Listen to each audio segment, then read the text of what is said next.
नमस्कार दोस्तों, आशा करता हूँ आप सब बहुत अच्छे होंगे। देखिए, आज हम डिस्कस करेंगे 20 मई का द हिंदू न्यूज़पेपर और पीआईबी का इम्पोर्टेंट करंट अफेयर्स। नए बच्चों को बता दूँ, हमारा 1 महीने का करंट अफेयर सिर्फ 7 पेज का होता है। फ्री में आपको हमारा Telegram channel daily the Hindu note search कर लेना। देखिए, सबसे पहले आज बात करेंगे शेर पूँछ वाले मकाक के बारे में, ठीक है? लायन टेल्ड मकाक जो होते हैं, इनके बारे में। तो देखिए, इन्हें दाढ़ी वाले बंदर भी कहा जाता है। बिल्कुल आप यहाँ पे देख पाएँगे कितनी अच्छी दाढ़ी इनकी यहाँ पे दिख रही है। इस प्रजाति के नर अपने घरेलू क्षेत्र की सीमाओं को कॉल द्वारा परिभाषित करते हैं, मतलब पुकार के आवाज लगा के अपनी भाषा में परिभाषित करते हैं कि भाई इतना एरिया मेरा है, बाकी तेरा है, ठीक है? इन्हें वाड्रू या पुरानी दुनिया का बंदर भी कहा जाता है। शेर जैसी लंबी, पतली और गुच्छेदार पूंछ इनकी होती है। जैसा नाम होता है वैसे ही ये बिल्कुल हैं। आयुष्मान के स्टेटस की बात करें, लुप्त प्राय में रखा गया है। साइट्स का बिल्कुल अपेंडिक्स जो फर्स्ट है प्रिसिस्ट, उसमें इनको रखा गया है। दूसरा, वन्य जीव संरक्षण अधिनियम 1972 की अनुसूची 1 में इनको रखा गया है। वाइल्ड लाइफ प्रोटेक्शन एक्ट जो होता है ना, उसके भी शेड्यूल फर्स्ट में इनको रखा गया है, बिल्कुल ठीक है।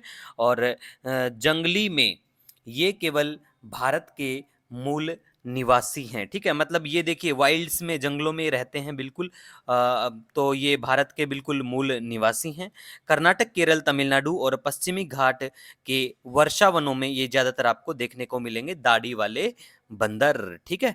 तो ये इनको बिल्कुल ध्यान में रख लेना थोड़ा-सा, बस कहाँ पे क्या पाए जाते हैं बस। और आयुष्मान का स्टेटस कई बार पूछ लेते हैं, ठीक है? नेक्स्ट हम बात करेंगे दक्षिणी पश्चिम मानसून के बारे में। देखिए, कुछ दिन में अगर टाइम लगता है हमारा, तो बेसिक जो इम्पोर्टेंट टॉपिक्स हैं ज्योग्राफी के, उनके बारे में बात करेंगे, भूगोल के, ठीक है? मैप की लोकेशन आपको दिखाएँगे और थोड़ा-सा कुछ फिनोमेना के बारे में भी बात कर लेंगे।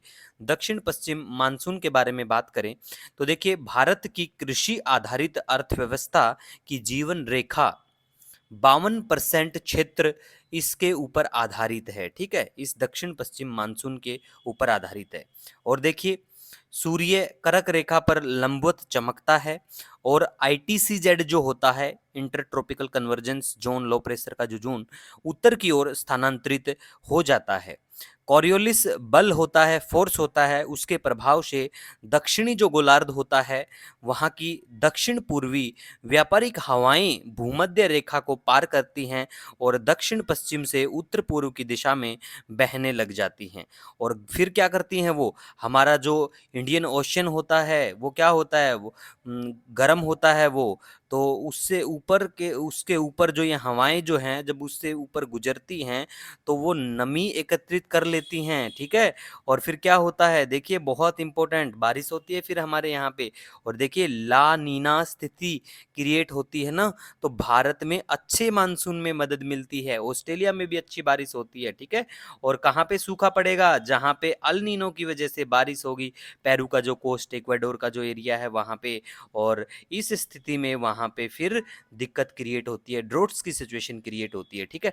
अब देखिए, भारत में मानसून को प्रभावित करने वाले कारक कौन-कौन से हैं? तो देखिए, कॉरियोलिस बल है बिल्कुल, हिंद महासागर ध्रुवीय है, अल नीनो, ला नीना है, जेट स्ट्रीम है, इंटर ट्रॉपिकल कन्वर्जेंस जोन है, आईटीसीजेड जिसके नाम से जाना जाता है, मस्करीन हाई है, इंसो है। इन सभी फिनोमेना की एक-एक शॉर्ट्स टाइप में वीडियो बना के आपको अच्छे से समझाया जाएगा, ठीक है? नेक्स्ट हम बात करेंगे एके 203 राइफल के बारे में।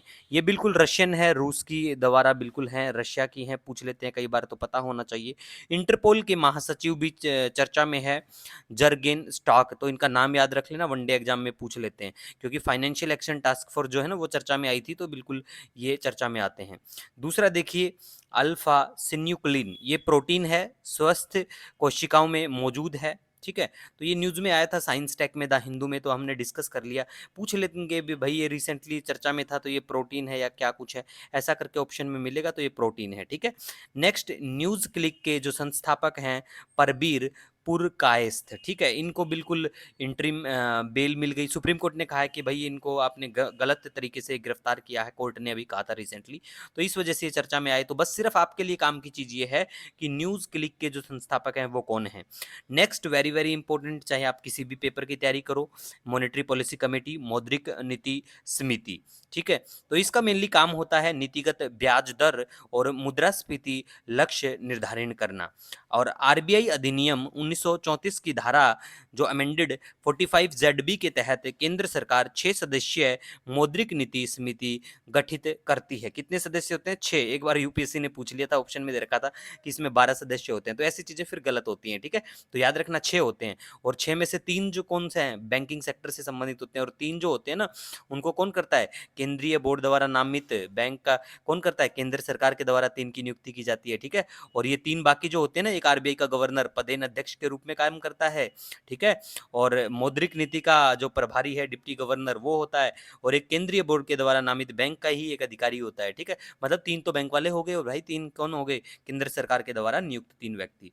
दूसरा देखिए, एलोन मस्क ने इंडोनेशिया में स्टारलिंक इंटरनेट सेवा लॉन्च की। तो एलन मस्क ने रिसेंटली कौन से क्या देश में की है? तो ये की है इंडोनेशिया में, ठीक है। नेक्स्ट हम बात करेंगे इटालियन ओपन किताब के बारे में।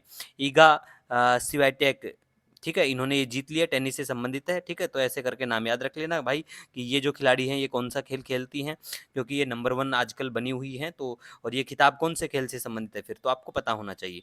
मैप की लोकेशन के बारे में बात करें तो किर्गिस्तान चर्चा में है, किर्गिस्तान को देख सकते हैं, यहाँ पे इनकी कैपिटल शहर है। और इधर देखिए कजाकिस्तान का बाउंड्री टच करता है, उज्बेकिस्तान है, तजाकिस्तान है, इधर चाइना देखने को मिलेगा आपको, ठीक है। और ये बुर्किना फासो, माली, नाइजर भी चर्चा में है। तो देखिए यहाँ पे माली है, बुर्किना फासो है, और यहाँ पे आपको नाइजर दिखाई देगा। और ये जो पूरा एरिया है ये अफ्रीका का, इसको साहिल रीजन के नाम से जाना जाता है। इसी के साथ मिलेंगे नए दिन के साथ। कोई सजेशन सुझाव हो तो मोस्ट वेलकम। तब तक के लिए अच्छे से अपनी पढ़ाई करिए। Bye bye.